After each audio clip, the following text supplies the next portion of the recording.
Welcome back to 20 Life Learners. Our speaker for today is Josh van Zeil-Singer. This chemical engineer in training is an entrepreneur at heart. He has already successfully co-founded an innovative tutoring company called Tutor and has launched the Origin Evening Cafe.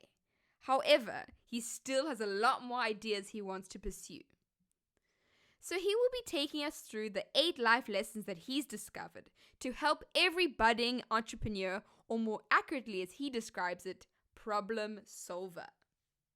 So today I'm talking about entrepreneurship, and I thought I'd start with the entrepreneur and choose the most painfully pretentious, stereotypical business pick I could find.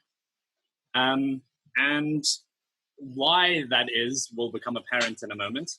But for contrast's sake, hi. That's the closest thing I have to a formal headshot. I'm 20 years old. I went to Westerford High School. I'm studying Chem Eng at UCT. And I really never liked the label entrepreneur. I don't know what the reason was. Maybe it sounded a bit pretentious, sounded self-serving, etc. I think it comes with a lot of connotations, some good, some bad. But it never really fit with me. That being said, I've been involved in a couple of cool projects. So today I'll be speaking about 2 things, cocktails and starting a cocktail bar, and calculus, or running a tutoring company online. Both projects I've been involved with recently and or ongoing. So I'll present sort of 8 lessons or learnings that I've taken away from the things I've been involved in. These projects are very different to each other, as will become apparent. And yeah, I'm no expert. These are just my experiences. So either hopefully you can learn something or at least enjoy a pretty wacky pair of stories. So first talking about Origin. So Origin was founded by my dad in 2006. It was the first artisan roastery in South Africa. So depending on how much of a coffee nerd you are, but Truth, Deluxe, Bean There, Tribe all started from ex-Origin employees. And yeah, my job or involvement here, I've sort of always been involved, but specifically was launching an evening cafe / cocktail bar concept. On that, lesson 1A, product is important. I think this is almost self-evident. But whatever your offering is, it needs to be good. So this takes time, passion, energy, and everything else you might assume. I tasted over 80 different spirits to pick the 10 that were on the menu.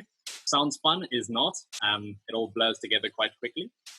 And yeah, weeks and weeks of testing cocktails, and now I just can't even face cocktails anymore because they will taste too sweet or too sour or too something. Yeah, so product is important. The next lesson is marketing is everything. This was the hardest lesson for me to learn because I think deep down I feel like marketing is lying. You're trying to convince someone to buy something that they should want to buy on their own because the product is so fantastic. And this was difficult for me to merge. So in terms of marketing, we did some social media stuff with an existing social media presence. We also ran a really successful launch event. Had Men's Health there, a couple of food bloggers, magazines, local writers. This wasn't enough. Maybe a sub-lesson here is that marketing is an ongoing process. You always have to keep talking about what you're doing. It's never enough to talk about it once. Lesson 2, leadership is ownership. You can spot me at the back at our launch event. And sort of as a second part of this, what I like to call devil in the details. So whether it's picking glassware, picking stuff on the menu, who you're inviting, how you're talking about it, how you're decorating, what you're doing, who you're hiring, there's a really long list of things required to get anything off the ground. And sort of as a leader, you don't have to do all of it, but it does fall on you to make sure it all gets done. In an ideal world, you pay someone, a project manager, to handle that while you, if you're like me, prefer to worry about the sort of creative end of stuff. The reality of small projects and student startups and so on is that doesn't happen. You don't have budget. So it's a large mess of to-do lists. I think even having planned well, on the day I had a 50-item to-do list 6 hours before the event started to pull everything together. So to completely pivot away from that, let's talk about Tutor Labs. So in 2019 rather, I left another tutoring company. And my reasoning for this was I felt that the only winner, and I thought this was true for most tutoring companies, was the company. So parents were overpaying for a service that students weren't getting a lot of benefit from, and tutors were being underpaid for. I founded it with an Australian partner / investor, and we ran a really successful 100-client pilot, which we then planned to partner with schools and offer lessons on premises, which segues nicely into adapt and overcome. Nothing goes as planned, and lockdown and coronavirus decided to come running along, as we all know. And just as we started to get traction, signed up with our first partner school, lockdown happened. And how to deal with this? We pivoted the entire business online in 2 weeks. Both my business here, which was small and still starting, and my partner's decidedly larger business in Australia. 2 weeks to move the entire thing online, all lessons. So lesson 4A, first times are unavoidable. I had no idea what I was doing. I've never taken a coding course or a coding class, never done any web development. And overnight, I'm product lead for the survival of a $2 million a year tutoring company in Australia, as well as my own smaller project over here. Sorry, the number there is not really to flex. I'm trying to give an indication of scale.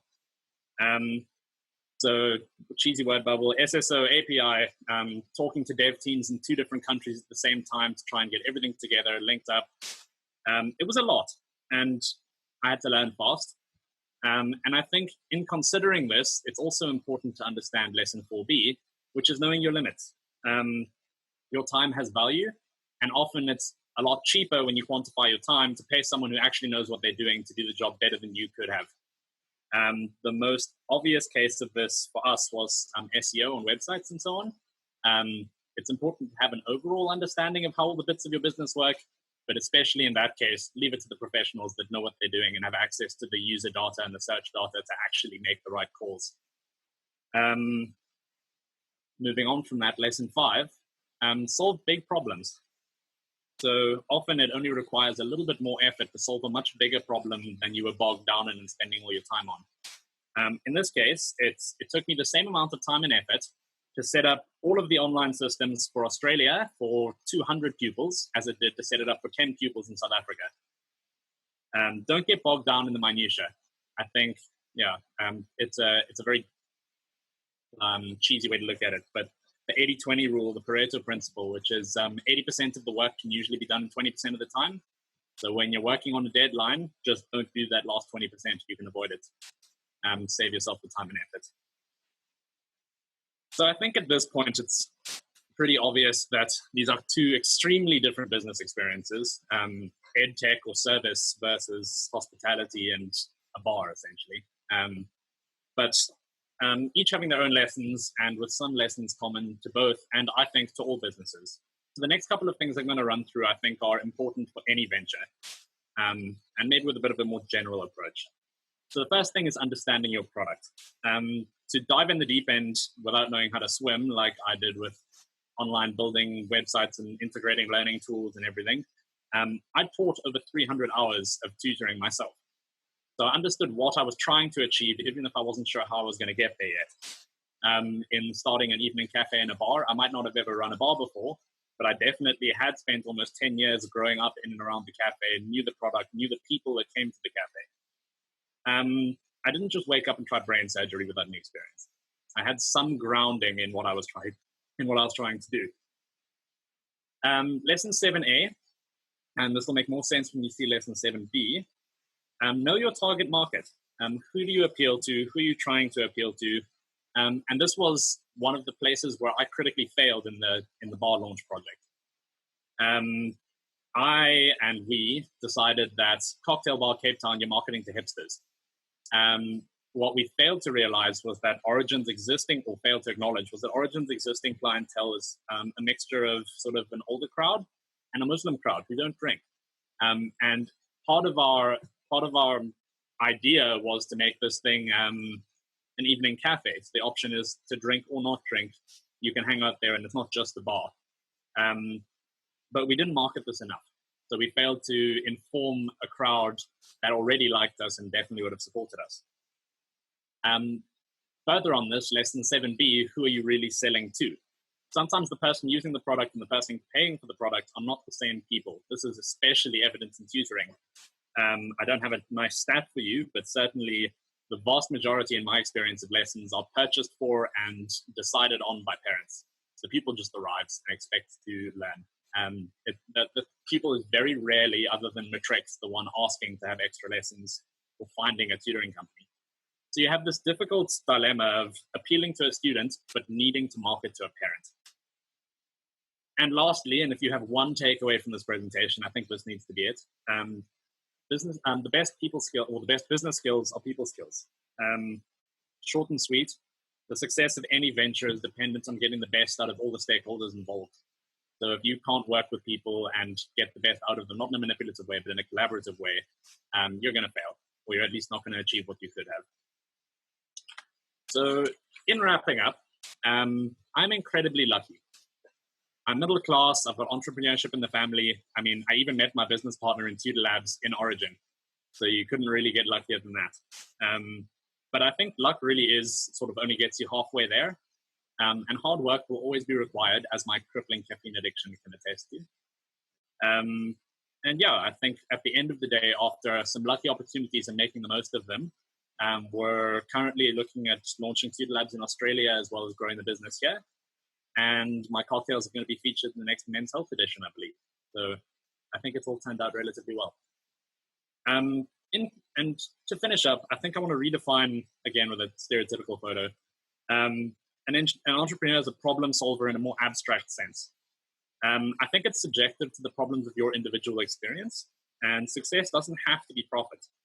So maybe my experience is not the one to show this, but this is certainly a label I feel more comfortable with. Is someone trying to solve a problem, not someone trying to be the businessman in the corporate suit. So to wrap up, think about problems in your reality and what you can do to solve them. You don't have to know how to do everything, but you need to have an idea of where you want to get to with your solution. And whether it's for a cocktail recipe or my details for some cool project you're involved in, does anyone have any questions? Thank you to this week's Life Learner. Please stay tuned for our next video.